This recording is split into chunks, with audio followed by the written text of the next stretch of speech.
Hello friends, welcome back to Amal Hafees. இன்றைக்கி நம்ம Ramzan special sweet recipe தான் பார்க்க போகிறோம். 2 ஸ்வீட் ரெசிபி நான் உங்களுக்கு செஞ்சு காமிக்க போகிறேன். ரொம்பவே ஈஸியாக இருக்கும். இந்த ரம்ஜானுக்கு நிச்சயமாக நீங்கள் ட்ரை பண்ணுவீங்கன்னு நினைக்கிறேன். வாங்க இப்போ நம்ம வீடியோக்குள்ளே போகலாம். அதுக்கு முன்னாடி சேனலை யாரும் சப்ஸ்கிரைப் பண்ணலைன்னா சப்ஸ்கிரைப் பண்ணிக்கோங்க. ஃபஸ்ட்டு நம்ம செய்ய போகிற ரெசிபி என்னன்னு கேட்டிங்கன்னா, வாழைப்பழம் வச்சு ஒரு சூப்பரான ஸ்வீட் தான். இதுக்கு ஒரு 3 வாழைப்பழம் இந்த மாதிரி கட் பண்ணி ஒரு பவுலில் எடுத்துக்கோங்க.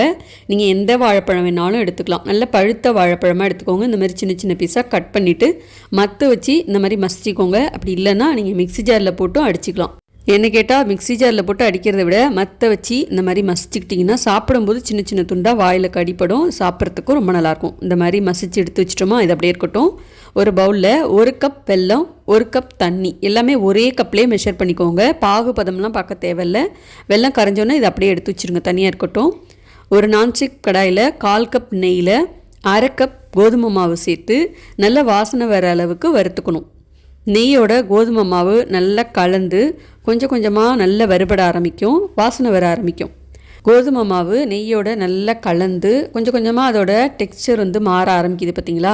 இந்த மாதிரி எல்லாம் ஒன்று சேர்ந்து வந்ததுக்கப்புறம் 1/2 கப் கோதுமை மாவுக்கு 1/4 கப் ரவை எடுத்திருக்கேன்.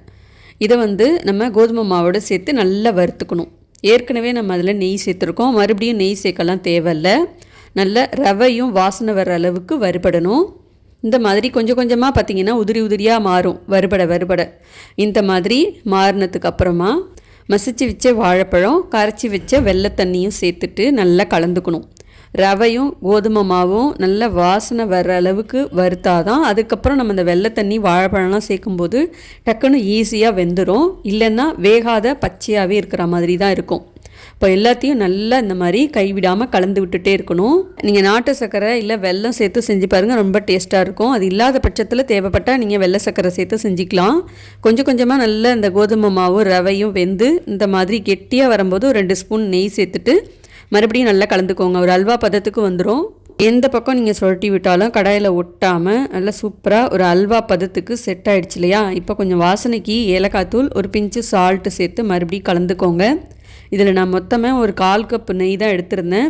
மீதி இருக்கிற கொஞ்சம் நெய்யை 2 ஸ்பூனாக கொஞ்சம் கொஞ்சமாக சேர்த்து நல்லா கிளறி விட்டுக்கோங்க. அப்படி இதுக்கு மேலே நெய் சேர்க்கலனாலும் ஒன்றும் பிரச்சனை கிடையாது.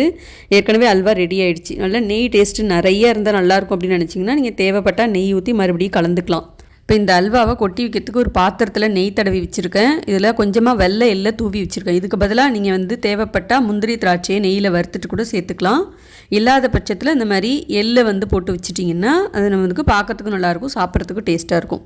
இப்போ நெய் தேவைப்பட்டால் கொஞ்சம் கொஞ்சமாக ஊற்றிட்டு நல்லா அந்த மாதிரி கிளறிக்கோங்க. அவ்வளோதான், நமக்கு வாழைப்பழ அல்வா சூப்பராக ரெடி ஆகிடுச்சு. வெள்ளை சக்கரைலாம் எதுவுமே இல்லாமல் ரொம்ப சூப்பராக வெல்லம் வச்சு ரொம்ப டேஸ்ட்டாக செஞ்சுருக்கோம். இது சாப்பிட்றதுக்கு ரொம்ப நல்லாயிருக்கும். டக்குன்னு ஈஸியாக செஞ்சிடலாம், செஞ்சு பாருங்கள். இப்போ இந்த பாத்திரத்தில் அப்படியே கொட்டிட்டு இதை நல்லா நம்ம சமப்படுத்தி விட்டுக்கணும். சமப்படுத்திட்டு மேலேயும் கொஞ்சம் வெள்ளை எள்ளை தூவிட்டு நல்லா இந்த மாதிரி அழுத்தி விட்டுட்டு கொஞ்சம் ஆறுனதுக்கு அப்புறம் நீங்கள் சின்ன சின்ன பீஸாக போட்டும் சாப்பிட்லாம். இப்படியே நீங்கள் சூடாகவும் பரிமாறலாம், ரொம்ப நல்லாயிருக்கும். ட்ரை பண்ணி பாருங்கள். வாயில் போட்ட உடனே வழுக்கி விழுற அளவுக்கு அப்படி ஒரு டேஸ்ட்டில் தான் இருக்கும் இந்த வாழைப்பழ அல்வா. நிச்சயமாக நீங்கள் செஞ்சு பார்த்துட்டு உங்கள் ஃபீட்பேக் கமெண்ட்ஸ் எனக்கு மறக்காமல் ஷேர் பண்ணுங்கள். இந்த ரம்ஜானுக்கு நிச்சயமாக இந்த ரெசிபியை ட்ரை பண்ணி பாருங்கள். உங்களுக்கு ரொம்ப ரொம்ப பிடிச்சிருக்கும். வீட்டில் எல்லாருமே இதை ரொம்ப ரசித்து சாப்பிடுவாங்க. அழுத்தமாலாம் இல்லாமல் நல்ல ஒரு ஈரப்பதத்தோட சாஃப்டாக ஸ்பாஞ்சியாக இருக்கும் இது சாப்பிட்றதுக்கு. இது நான் பர்ஃபி மாதிரி கட் பண்ணி சர்வ் பண்ணியிருக்கேன். நீங்கள் அப்படியே சூடாகவே ஒரு பவுலில் போட்டு அல்வா மாதிரியும் ஸ்பூன் வச்சு கொடுத்துடலாம், ரொம்ப சூப்பராக இருக்கும். ஓகே ஃப்ரெண்ட்ஸ், வாழைப்பழ அல்வா எப்படி செய்யுதுன்னு நீங்கள் பார்த்துருப்பீங்க. இப்போ அடுத்ததாக நம்ம பார்க்க போகிறது ரைஸ் கீர். அரிசியை வச்சு நல்லா சூப்பராக நல்ல டேஸ்ட்டாக ஒரு கீர் எப்படி பண்ணலாம் அப்படிங்கிறத தான் பார்க்க போகிறோம். ஒரு 5 டேபிள் ஸ்பூன் அளவுக்கு பாஸ்மதி அரிசி எடுத்து நல்லா கழுவிக்கோங்க. பாஸ்மதி அரிசிக்கு பதிலாக நீங்கள் பச்சை அரிசி வேணாலும் எடுத்துக்கலாம். ஆனால் பாஸ்மதி அரிசி எடுத்திங்கன்னா நல்லா டேஸ்ட்டாக இருக்கும். நல்லா கழுவிட்டு தண்ணி ஊற்றி ஒரு 15 நிமிஷம் ஊற வச்சுருங்க. நல்ல திக்கான பால், பசும்பால் இல்லை பேக்கெட் பால் எது வேணாலும் எடுத்துக்கலாம். நான் 1 லிட்டர் அளவுக்கு பால் எடுத்திருக்கேன். பால் நல்லா இந்த மாதிரி கொதிக்க ஆரம்பித்ததுக்கப்புறம் ஊற வச்ச அரிசியை சேர்த்து நல்லா கிளறிக்கணும். பால்லே இந்த அரிசி நல்லா வெந்து திக்காக மாறணும். அடுப்பு தீயை நல்லா குறைச்சி மீடியம் ஃப்ளேம்லேயே வச்சுக்கோங்க. இந்த மாதிரி அப்பப்போ கிளறி விட்டுட்டே இருக்கணும், இல்லைனா அரிசி அப்படியே அடியில் போய் தங்கிடும், அடி பிடிச்சிரும். இப்போ பார்த்திங்கன்னா பால் நல்லா திக்காகி வர ஆரம்பிச்சிருக்கு. ஓரத்தில் உள்ள இந்த பால் ஏடெல்லாம் எடுத்து விட்டு நல்லா கிளறி விட்டுட்டே இருக்கணும். இப்போ இந்த பால்லே அரிசி வேகிறதுனால ரொம்ப டேஸ்ட்டாக இருக்கும். பார்த்திங்கன்னா அரிசி வந்து நல்லா வெந்திருக்கு. ஏற்கனவே நம்ம நல்லா ஊற வச்சுருக்கோம் ஒரு 15 நிமிஷம். அதனால பாலில் போட்டோன்னு சீக்கிரமாகவே வெந்துடும். இதில் கலருக்கு நீங்கள் தேவைப்பட்டால் பாலில் குங்குமப்பூ ஊற வச்சு சேர்த்துக்கோங்க. இப்போது வாசனைக்கு கொஞ்சம் ஏலக்காய் தூள் சேர்த்துட்டு 2 ஸ்பூன் நெய் சேர்த்துக்கோங்க. இனிப்புக்கு தேவையான அளவுக்கு வெள்ளை சர்க்கரை சேர்த்துட்டு நல்லா கலந்துக்கோங்க. இன்னும் டேஸ்ட் ரொம்ப நல்லா இருக்கணும் அப்படின்னா தேவைப்பட்டால் ஒரு 2 ஸ்பூன் பால் பவுடர் வேணாலும் நீங்கள் இதில் சேர்த்து நல்லா கலந்து விட்டுடலாம். அவ்வளோதான். சர்க்கரை நல்லா கலந்து ஒரு கொதி வந்ததுக்கப்புறம் அப்படியே ஆற வச்சிட்டிங்கன்னா இந்த அளவுக்கு நல்லா கெட்டியாகிடும். பார்த்திங்கன்னா மேலே நல்லா ஆடை படிஞ்சு கெட்டியாக இருக்குது பார்த்திங்களா. இது அப்படியே நீங்கள் ஒரு பவுலில் சர்வ் பண்ண வேண்டியதான். அதில் சில்லுன்னு சர்வ் பண்ணிங்கன்னா இன்னும் சூப்பராக இருக்கும்.